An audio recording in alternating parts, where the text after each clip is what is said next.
Well, for more on this, we can cross to France 24's Washington correspondent, Fraser Jackson. So, Fraser, it's a really big rally today, apparently, along the mall. What more can you tell us about what the protesters want? Yeah, well, this is a much bigger protest than expected. Freedom Plaza, which is just behind me, expected to have a couple of thousand people there.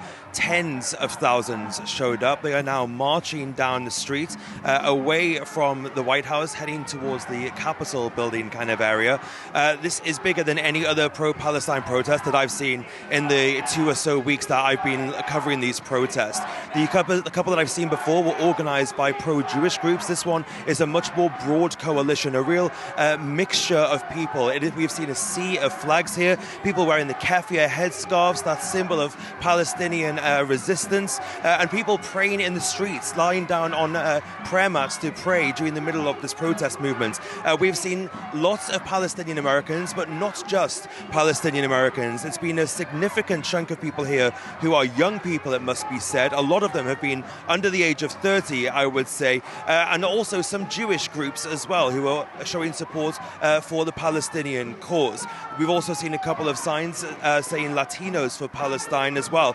So it really is quite a mixed bag of people here who showed up in Washington, D.C. Now, the messages that these people have been carrying, you can see some of them behind me, are just as mixed as the people themselves. We've got everything from Free Palestine, that has been the main message of this movement, to more extreme signs as well. But the main thing that people here are calling for is a ceasefire now. And we know that that is something that Joe Biden and Prime Minister Netanyahu have so far not agreed to. Fraser, thanks so much for that update, but we've run out of time, so we're just going to have to move on from there. Thanks so much again. That's France 24's Washington correspondent, Fraser Jackson. Turning to West